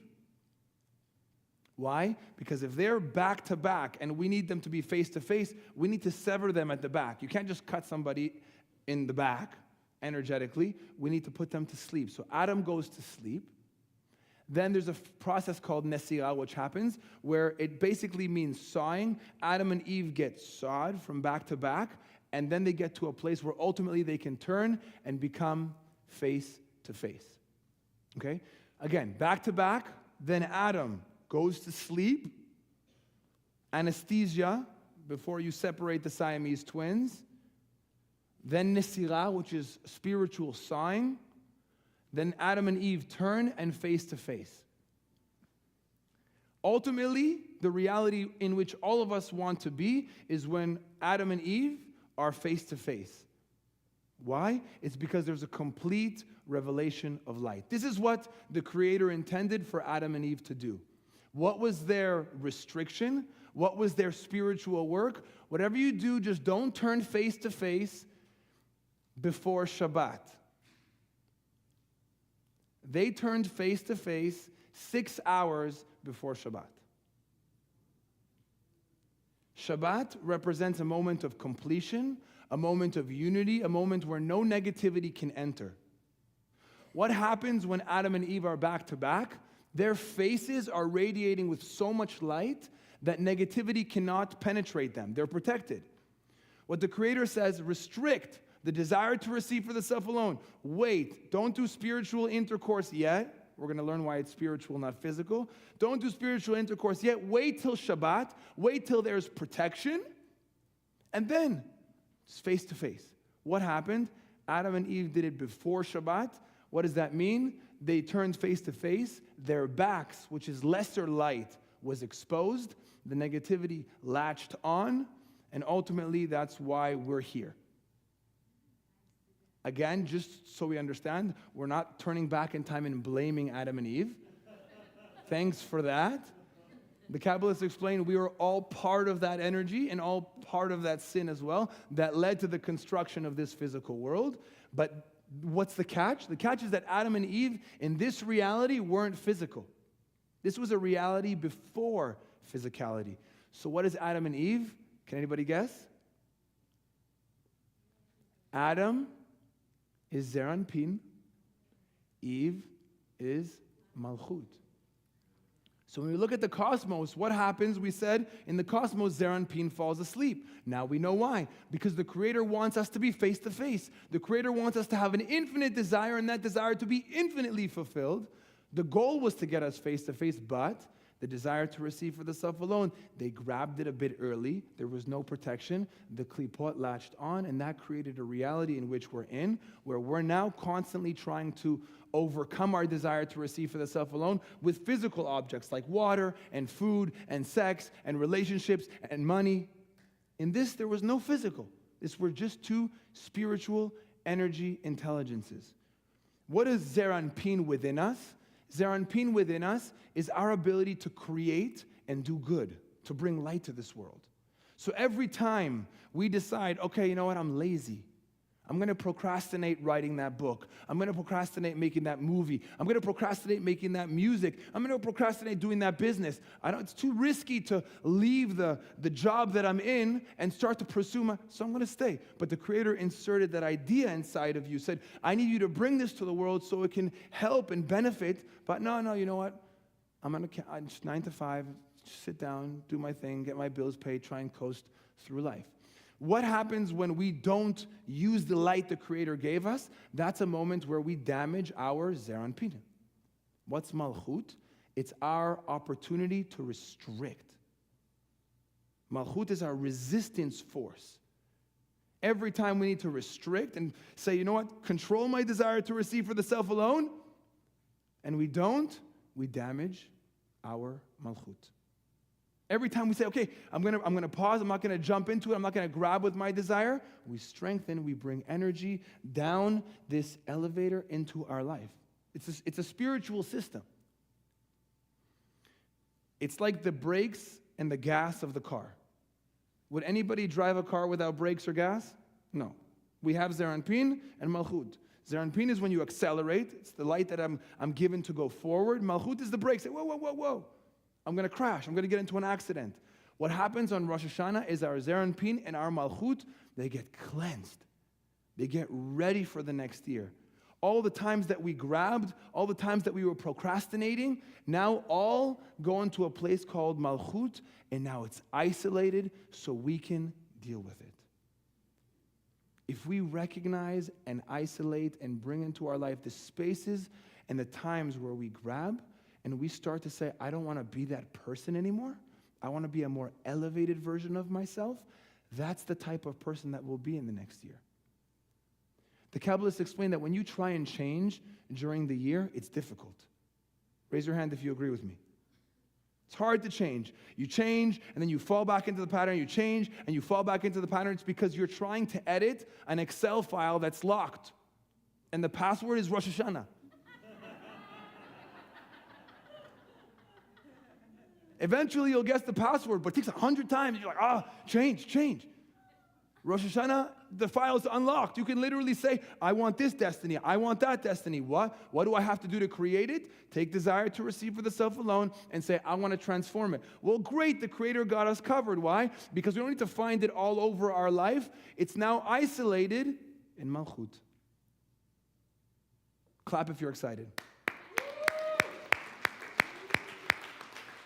The Creator did all this for us. I'm just letting you know. It's genius. It's brilliant. We don't know what happens. I'm about to share with you what happens as it comes down into our world because, again, right now, it's pretty heavy. There's judgment in this world because all of that transferring of energy is now all in the level of Malchut. What do we do with it?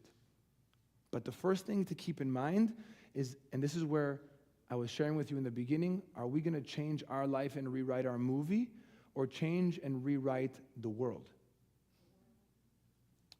Because when we talk about go back, do tshuva, change our desire to receive for the self alone, we can do it for ourselves. But that's aiming low. That's aiming low. We were all a part of Adam and Eve's mistake. And the world that exists of chaos and pain and suffering and limitation and death was all an extension of what happened then. Every time we face Rosh Hashanah, it's not only an opportunity for us to say, hey, I want a better life next year. I want more vacation time. I want more money. I want more relationships that are powerful and meaningful. It's not only that. It's an opportunity for us to go back to that day where Adam and Eve made the original mistake, uproot that mistake, and now our world doesn't need to experience chaos. So the Rav literally used to say Rosh Hashanah is like it's life or death. Not only life or death for which book we're writing, it's life or death for the world that we're creating. So just know that it's serious stuff, and you being here tonight is already one step in getting yourself ready to experience whatever takes place on that day. But there's so much power. If you say to yourself, wait, I want to aim high. The only song that comes to my mind is Pitbull. I don't know why. He says, shoot for the stars, and at least if you don't grab them, you'll fall on top of the world, right? If we aim for changing the world, And we say we can do something big by correcting Adam and Eve's mistake, correcting our part of it. If I'm a Sagittarius, I'm going to correct the part of Adam and Eve that was a Sagittarius. If I'm a Capricorn, we all have our responsibility. We're in this together, which is why it's so powerful to do Rosh Hashanah together. You can do it at home. The energy is taking place in the cosmos anyways. But when we do it together, we feel, wait, we were all a part of that. We don't know how much of the collective Adam is here in this room right now. One of us could be 50% of Adam. I doubt it, but it's possible. Each one of us has a different weight, load, responsibility to take. As we take it, we're shooting high. At least if we don't change the world, we'll change our lives. That should be our consciousness in Rosh Hashanah. That's what we want to go in there and do, wherever it is, whether it be New York, whether it be here, whether it be streaming, whether it be with your family. You want to keep this in mind.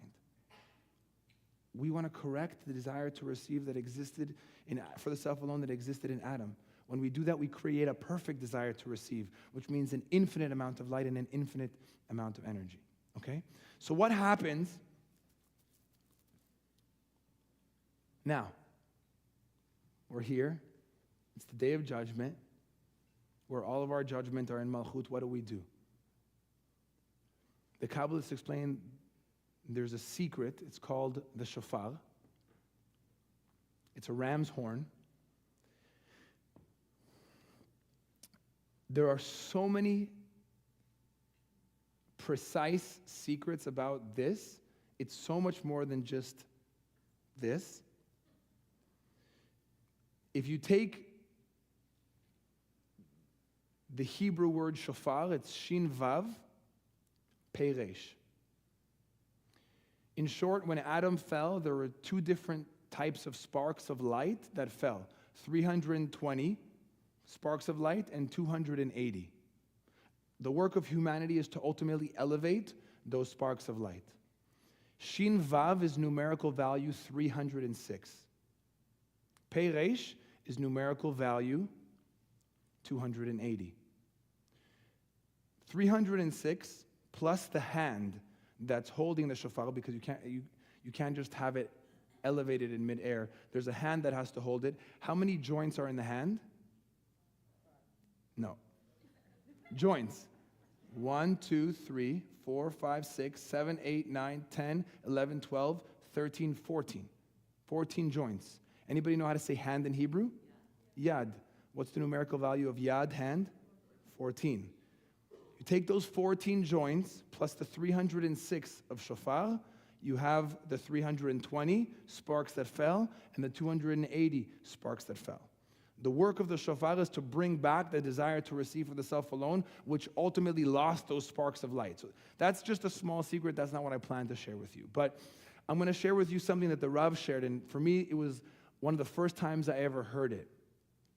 There's a sequence of blowings, and I'm going to do it for you in a moment. But it looks like this. This is a long and complete blowing. Then there's 3 medium blowings and 9 broken, even smaller blowings, followed by a complete blowing. This is what a complete set looks like. What happens? Look at how beautiful this is. When we look at the right column, it's complete. It's one straight blowing. What does that mean? Flow of energy, face to face.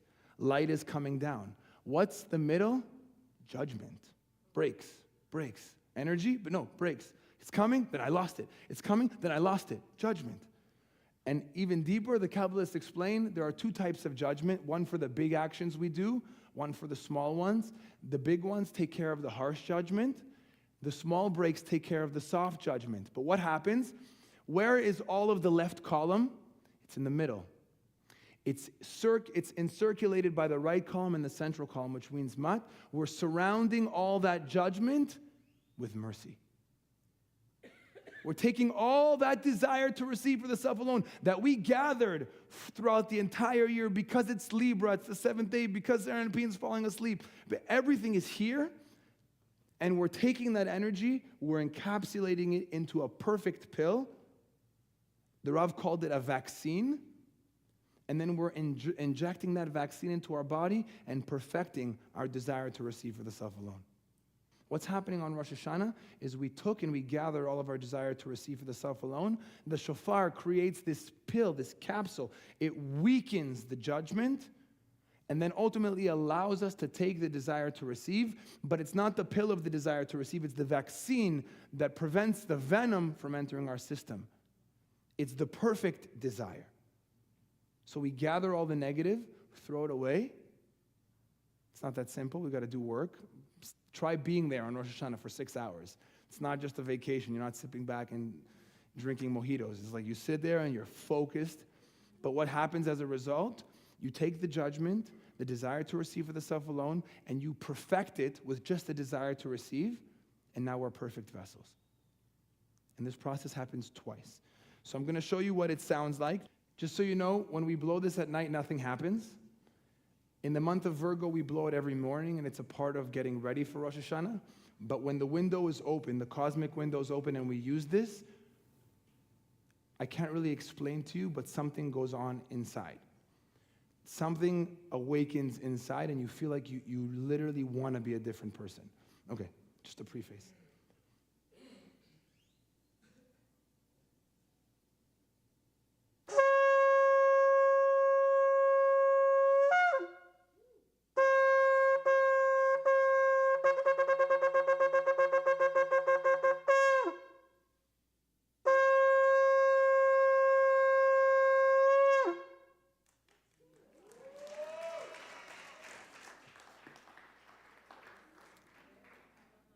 I can't explain to you how many sequence there is. Numerical value blood, which is all the blood that goes to the person that's blowing face, is the same numerical value as the word atom. There's so many breath, I can't even go into all of it tonight. Just so you know, on a powerful level, what happens when we do that. First thing is all that judgment becomes encapsulated with right column energy and starts to remove this self alone from our desires. And we'll read it just from the Rav because it's really beautiful what the Rav said. He says it's surrounded first by the channel of Chesed, which is the right column, the positive energy channel, and then by the central column, right here, which is Tiferet. We have taken the energy of the virus, which is the left column, and weakened it, after which we inject the weakened virus into our bodies. There, the weakened, injected virus subdues the virus itself, which is our desire to receive for the self alone, which now has a positive consciousness as well. We've essentially established and transformed any desire to receive for the self alone into a perfected desire. What happens? What else happens when you blow the shofar? Last secret I'm going to drop on you for tonight. Remember we said Zeranpin goes to sleep? Zeranpin goes to sleep for a very specific reason. It's because it isolates our judgment. It isolates all the negative desires so that we can deal with it. But Rosh Hashanah, because the filter is gone, there's really intense energy coming down. What happens? As soon as we blow the shofar on the first day of Rosh Hashanah, what happens is Zeranpin starts to wake up. The energy of Zeranpin, the filtering system, starts to come back. So the energy of judgment is isolated and we've removed it, but also the Creator didn't want us standing there with no filtration system. It starts to come back and starts to become awakened again so that we have the protection of the filter, but we've also isolated our negativity. So there's so much going on and so much taking place. The filter doesn't come back right away. It actually gets awakened in between the 10 days of Rosh Hashanah and Yom Kippur, which is the left column energy. Next week, either myself or David will share with you what that energy of Yom Kippur brings. Tremendous, tremendous secrets.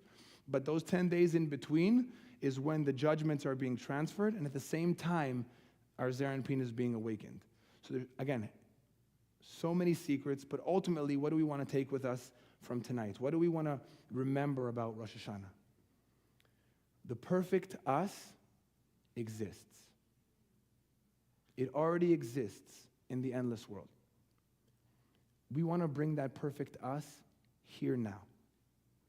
We don't want another year with ups and downs and judgments and ins and outs and desire to receive for the self alone. We want a year that's different than that.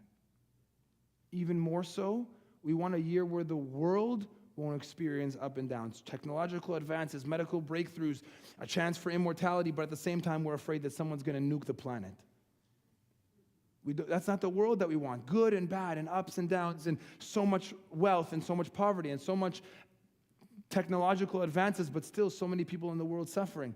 Ups and downs. We don't want it for our life. We don't want it from the world. What happens on Rosh Hashanah is we get a time to dedicate and to isolate the source of all that chaos, which is the desire to receive for the self alone. Ours.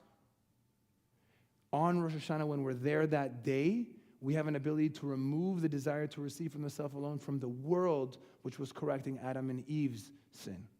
And as a result, we'll have a life free of chaos.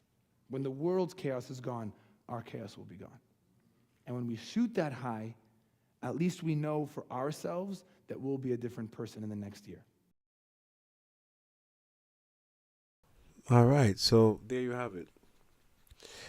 I hope you realize by now that this is not religion, but that this is science. Yes, this is not religion, friends. This is science, spiritual science. Very different from religion. All right, so beautiful, beautiful lecture by David. So as next week, Tuesday, we will have a program, but Wednesday I will not, because Wednesday I will be in New York City at the Kabbalah Center's Rosh Hashanah, the first evening. So, as I said, if you're interested in making the connection, contact me and we can send you the link. Actually, we're going to make sure that it's up on our website. It's a free link. All you need is Zoom to make the connection. Yes, we're going to be streaming it out for people, for Jamaicans to observe and to make the connection. Friends, if you really want a change in your life, okay, if you really want a change in your life, this is your opportunity. It'll be 22 days of transformation from the first day of the holiday, which is Rosh Hashanah, to the last day, which is Simchat Torah. In between, we have Yom Kippur and Sukkot and the checking of the shadow and various things. And I'll be explaining these things along the way. All right, I took a look at my calendar and it looks like we're going to be, having episodes in between, and the only one that's going to fall on a holiday is next week, Wednesday. All right. So again, let me give my number. Country code +1. It's a WhatsApp number. 516-965-5700. That's country code +1. 516-965-5700. You've been listening to Diaspora Connection featuring Kabbalah for Jamaicans with Joshua. I will see you next week, Tuesday. Good night.